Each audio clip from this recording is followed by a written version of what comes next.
Charcoal King.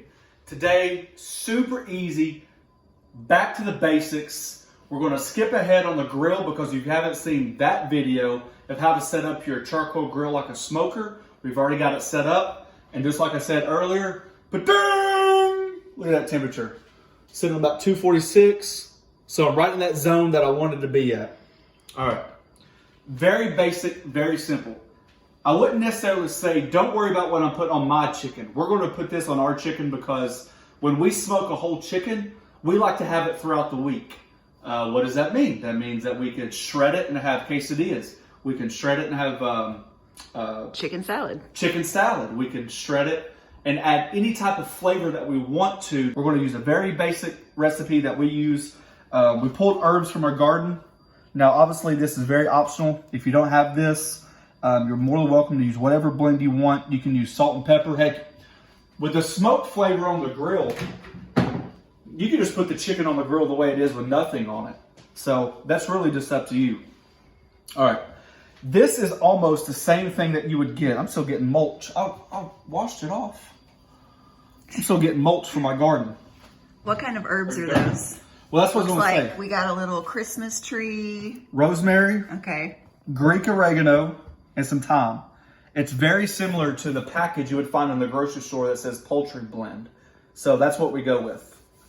All right, enough talking. How are we going to do this? All right. I have let my chicken drain. I've taken the innards out and I've let it set out for about an hour. If you are a poultry police, it's fine. Relax. Take a deep breath. Meat can stay out for a couple minutes. It's not going to hurt it. You're not going to die. Forget all that junk. Just let the meat come up to room temperature.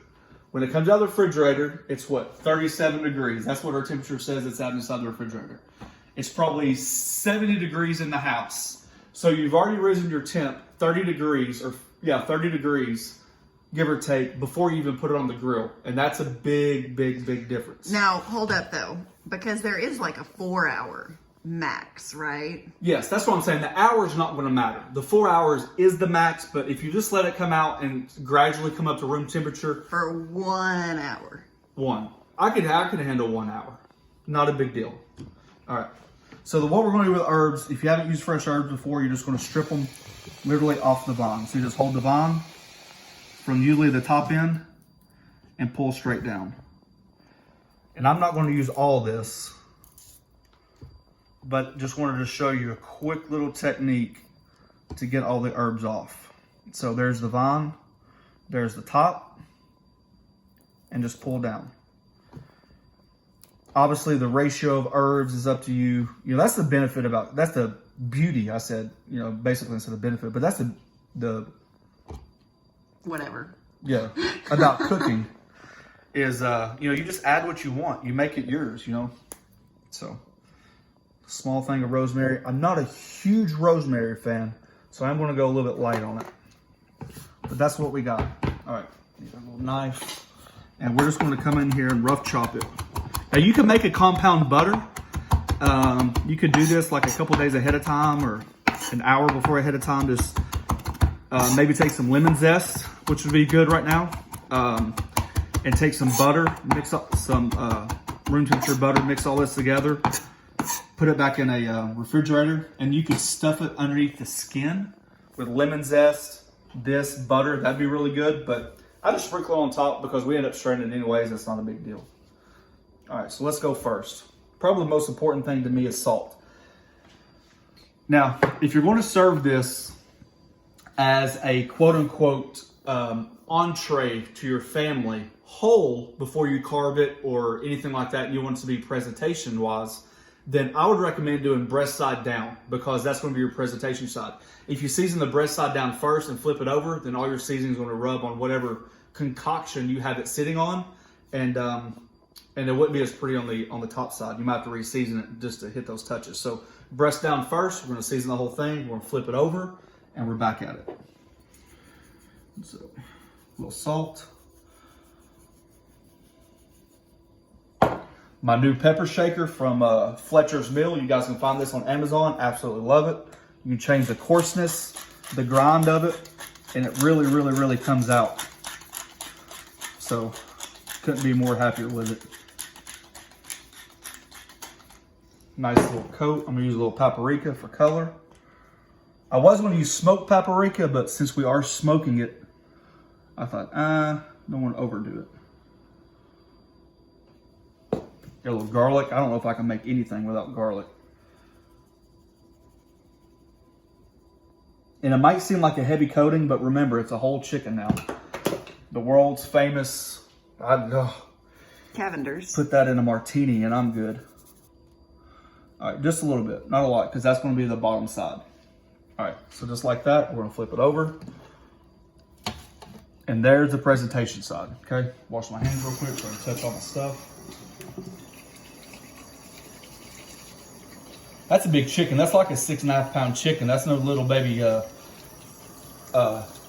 chicken walking around. But this is the same idea, guys. Thanksgiving's coming up. So I know there's a big thing out there about smoking turkeys.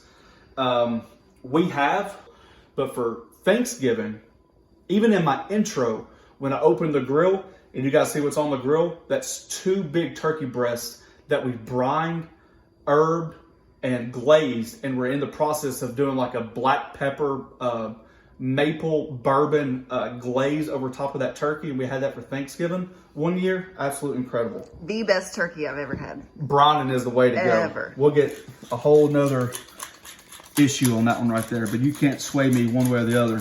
I'm solid in my information about that one. All right, presentation side, you want to look good. Crack back pepper. Isn't the other side presentation side though? Why? That's the breast.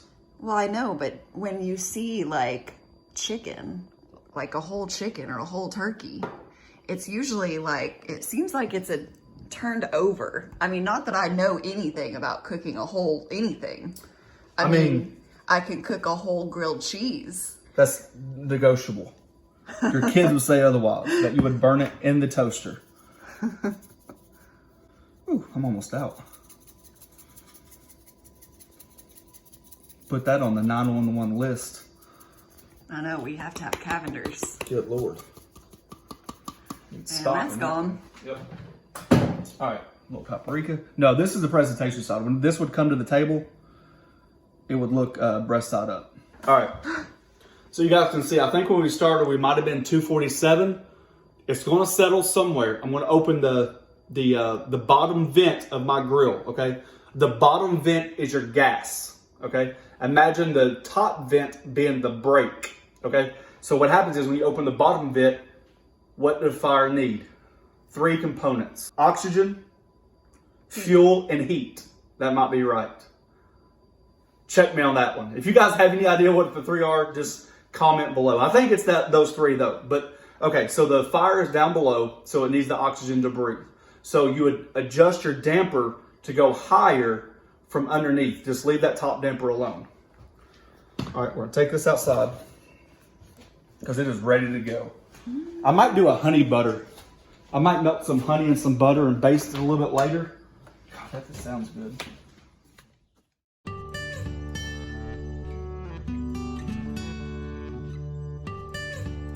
So right here, I'm just gonna knock it just a little bit. It's a little bit of give. You're not moving it much right there, okay? But I'm just gonna go to the very end where you can feel pressure, and about that much. I know it didn't seem like a lot, but you don't need that much. Remember, we're only trying to target about a 5 to 10 degree different zone right here. So it's just like when we did the charcoal, don't overdo it, okay? All right, so with our other thermometer, we're gonna go right in the breast and the thigh. Right there. Oh, Ooh. Sorry, you got that? All right. So one reason why I did the thermometer, because I've done it so much, I know better to stick the thermometer into the side, because when you put the chicken on the grill, you can't close it without closing the thermometer. That's just a little tidbit. All right. You guys see how close we are? We're at 241 and we're about 250 there. So we're very, very, very close. That's exactly what you want. Okay. And look, it actually says smoke for you. That's what I was showing earlier. Oh. Oh, it's almost like I knew what I was doing. I mean, almost. It's almost like I was the charcoal king. All right, move that over a little bit. Now remember, This is where we're going to go with it, okay? Because where's your charcoal? On this side, and it's got the wood chips in there. You guys can see the wood chips burning. The hot zone's right there. All those coals right here can be touched. It's not even been open yet. Now what happens is when you're like me and you talk too much and your grill's open this long, it's drastically going to warm up your coals, but it's also going to let all the heat out of the grill. So you're going to have to just pay attention to it for a couple more minutes when you close the grill to get it back where you want it. All right. Let's see this technique, honey. Right through the old gizzard.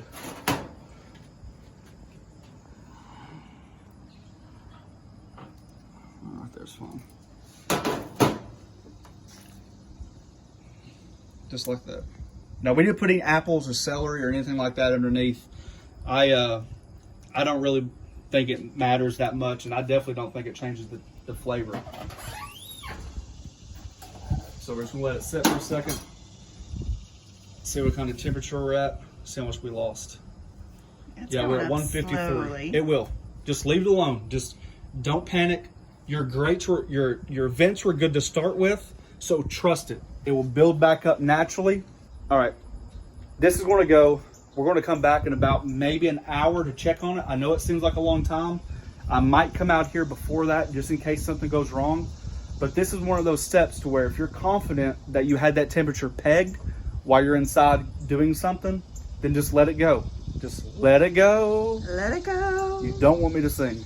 Other than that, I think I am going to make a honey butter, and I am going to be basting it once it gets past the crust stage. I'm going to show you guys what that's about, and then we're going to just check the temperatures, and basically that's it. I just want to reiterate though, this process, no matter what you put on it at this point, is the same exact. We could have put a slab of ribs on. We could have put a beef brisket on. We could have put Pork butt.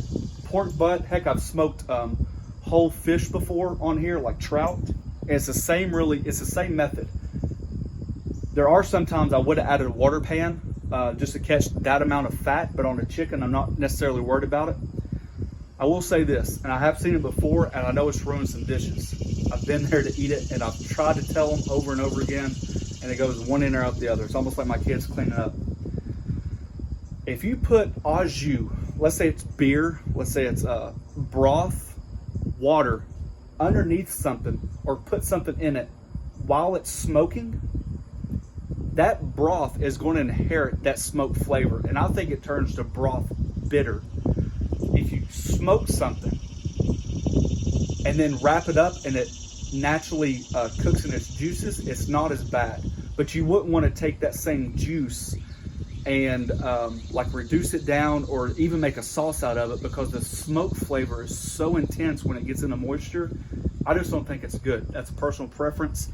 If you're going to do anything, if you want to add water and catch the pan juices, that's fine. Just be careful. Don't plan on using all that juice for a sauce or anything like that for your chicken or beef or pork or anything like that. So we've got it back up to 239. I feel confident.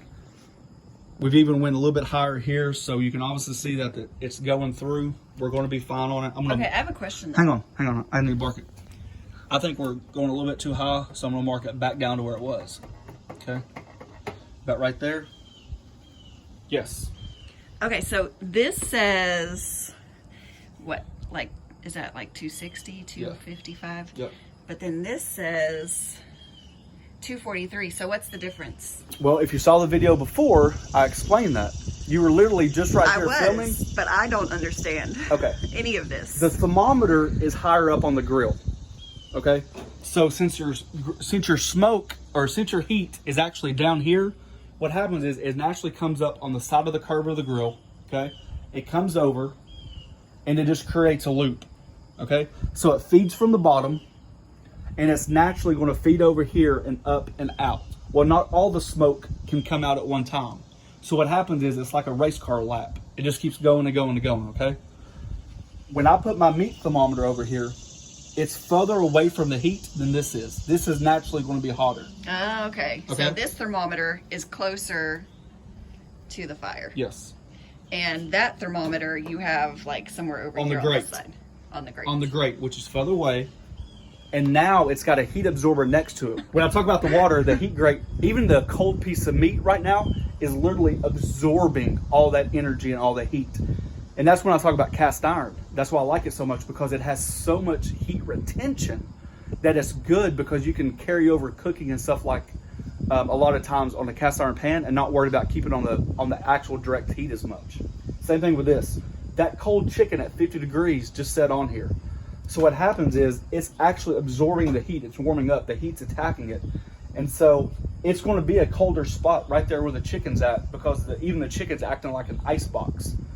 The warmer the chicken comes up, you're going to notice these two temperatures getting closer together. Okay? A little bit tidbit. That's a little bit too much for you, but for them, it's perfect. All right, we're going to give it about an hour, come back out and see what we got. I'm going to go relax on my couch with my other thermometer and watch some baseball.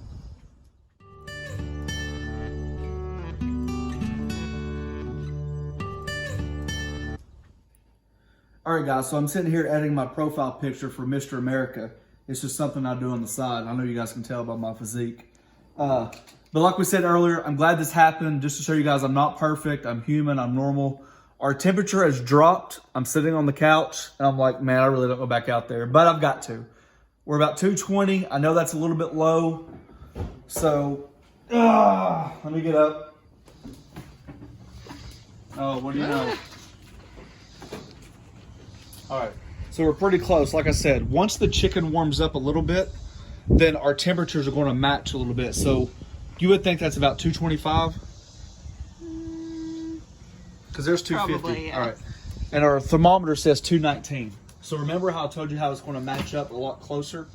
Our chicken temperature is 103. Okay, so we're just going to show inside what it looks like. How long has it been? About 45 minutes? I have no idea. All right, you guys see that dark color?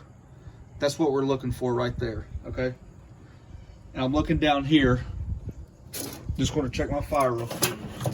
All right. I don't know if you guys can see this. Let me take this. You notice how the fire is right there still? We've still got 3/4 of the fire to go, and we got plenty of charcoal, so that's not the problem. We're just going to shut this. Remember, the bottom is gas. We're just going to open it up just a little bit, about right there, okay?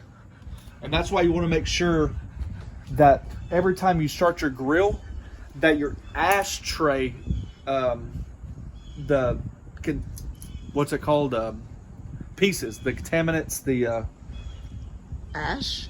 Yeah, the ash. The charcoal ash, before it even gets here, settles in the bottom of the kettle. And so you just really want to make sure that each time you cook, you're cleaning that out, because that controls your air. So if it's full with stuff and you try to adjust your air, there might be so much in it that you're not getting that airflow. Quick tip of the day. But we're doing good.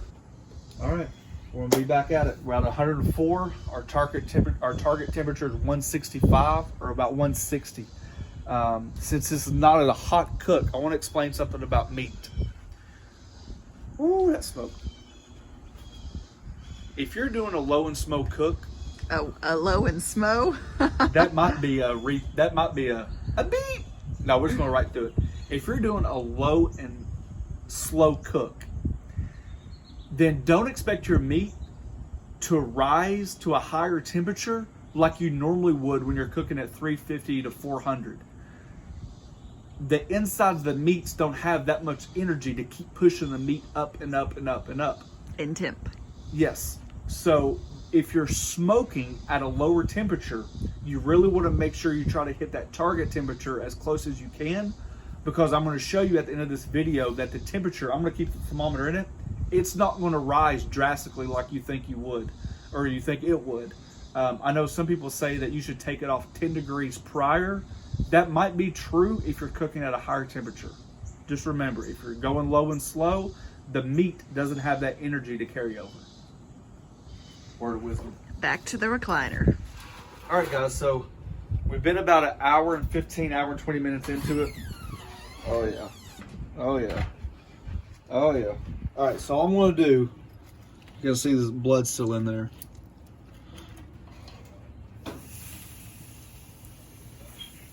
I'm just going to rotate it because all that pressure from coming over has been on one side so far. So this is what we're going to do. I just took about 4 tablespoons of honey, about a tablespoon of butter, and about a tablespoon of lemon juice. Little honey lemon chicken. Oh yeah. Golly. Now this is going to get sticky. Oh, I meant to tell you this. The reason why I waited to do this, remember I told you how I wanted the chicken to dry up and get that dryness? This is what we're talking about. I don't know if you can hear this.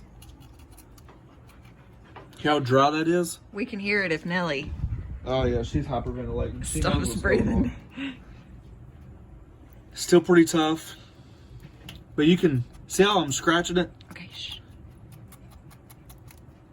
And the seasoning's not coming off. That means all the seasoning and the smoke and stuff is adhering to the chicken, and that's what we want. So we're going to baste it like this, save a little bit, because we're going to pour this over top of it when it's done. We're about 130, 35 degrees on here. You can tell Fire's getting out of control. because we got oxygen. We got Hey, I learned something. See, that's what happens. So what happens is you just close the grill. Don't run back in there. You might have to adjust the dampers a little bit. All right, guys, you can see our meat is at 160 and our grill is hovering around about 250, just where we wanted it. Look here, like I said before, it's really close to what we wanted to, and that's what I thought. At the beginning of the video, there was a big discrepancy between the thermometer and the inside of the grill, and I tried to explain to my wife that over a period of time, it's going to meet back up because your chicken now has become a heat source. Instead of being 50 degrees when we put it on the grill, now it's about 160 internal, which is probably a little bit hotter on the outside, and that's what you want. So this is why it's so important.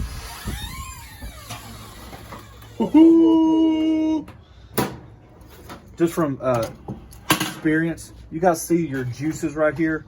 This is probably a telltale sign. You see how bloody that juice is? That's probably a good sign that this meat is not ready. As long as your chicken's still bleeding, you know you've got a little way to go. Although your meat might be really close, I'm gonna say another 5 to 7 degrees.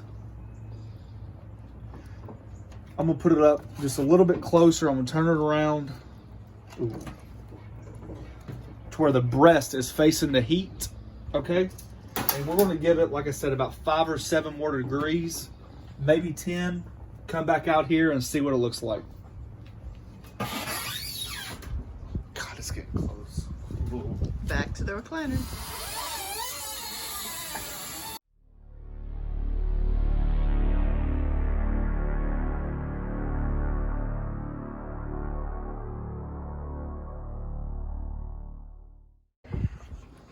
All right, guys, so here we are. We're at the final stages. The temperature's right where we want it. It's been about 2 hours and 15 minutes. So that's how long it's been cooking. So we're just going to do a quick baste while it's on the grill. Just to let all that protein absorb all that dang butter and honey and lemon. Golly. All right. Now, if you guys want to set on a sheet pan, that's fine. What I'm not a sheet pan, a cutting board. That's fine. What I found is typically my meat is so moist, juicy. thick and juicy. Double up. That the point is it just runs off the cutting board. So I'm just going to use my trusty sheet pan here. Let's see. Grab it from the innards. We got clear juices now. Oh, yeah. Can we see the thermometer? Yep. I'm going to take everything out. I just want to show them real quick about smoking this. Look how much charcoal is left over. Plenty of charcoal. Plenty of charcoal. And this is how we save money right here. We're just going to close the lid. Right? Turn this completely off. No air comes through. Go down here. Give it a little shimmy. And go all the way over. Completely off. Now there's no air getting in. So those charcoals are going to die a lot faster versus just keeping it open. And then the next time we come out here, then we'll have charcoal left over.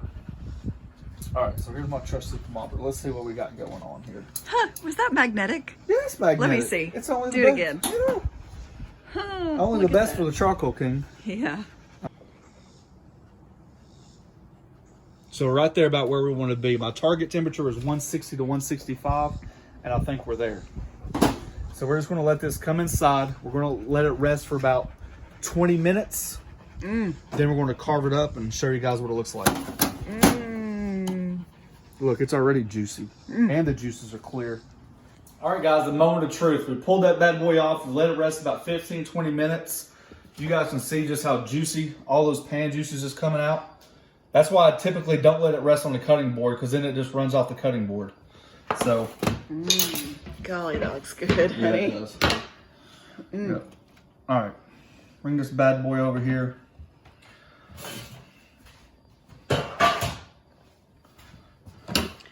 Carve it this way for you guys, so you guys can see we're going right down the breast, split it right in half. You're going to feel that breastbone, and you're going to go on the left side of it. The breast on the left, the breast on the right. So you're going to split it. You're going to feel that bone right there, which is the wishbone.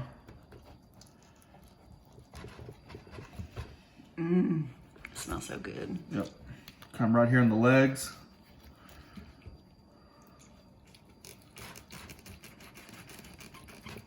All right.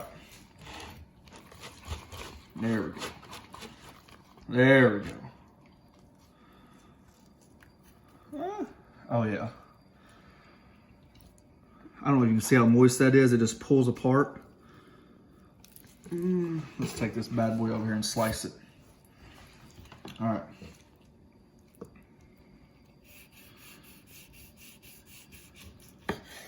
Give me that bite right there. We're going to cut it just in nice little chunks. Now I like to keep my bird intact. I'm just going to cut it up in large chunks just because I think it stays moisture. And then as the week goes on, I'll be able to warm it up, shred it, chunk it, cube it, slice it. It doesn't matter. If you guys are serving this for an entree right now, obviously, you know, you can slice the breast, but I just want to show you just how moist that breast is. You can see the juice just flowing through it right now. And how tender it is. Just look at that. Look at the layers. Here we go.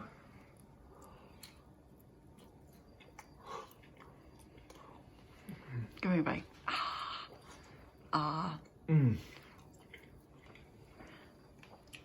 Man, that smoke. Oh man, that's good.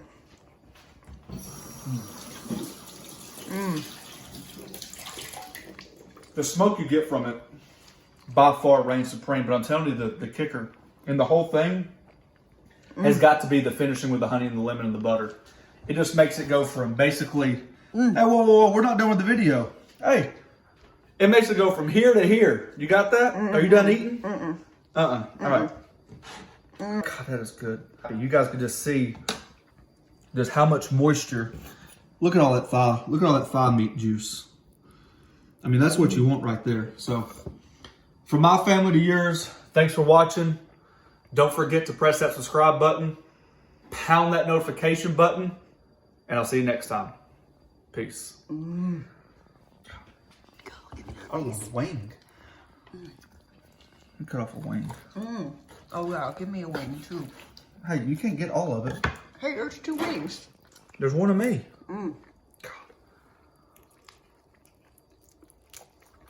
Oh, the skin is so crispy. The fat's rendered out. Give me a bite. Give me a bite. Ah. Look, it just falls off the bone.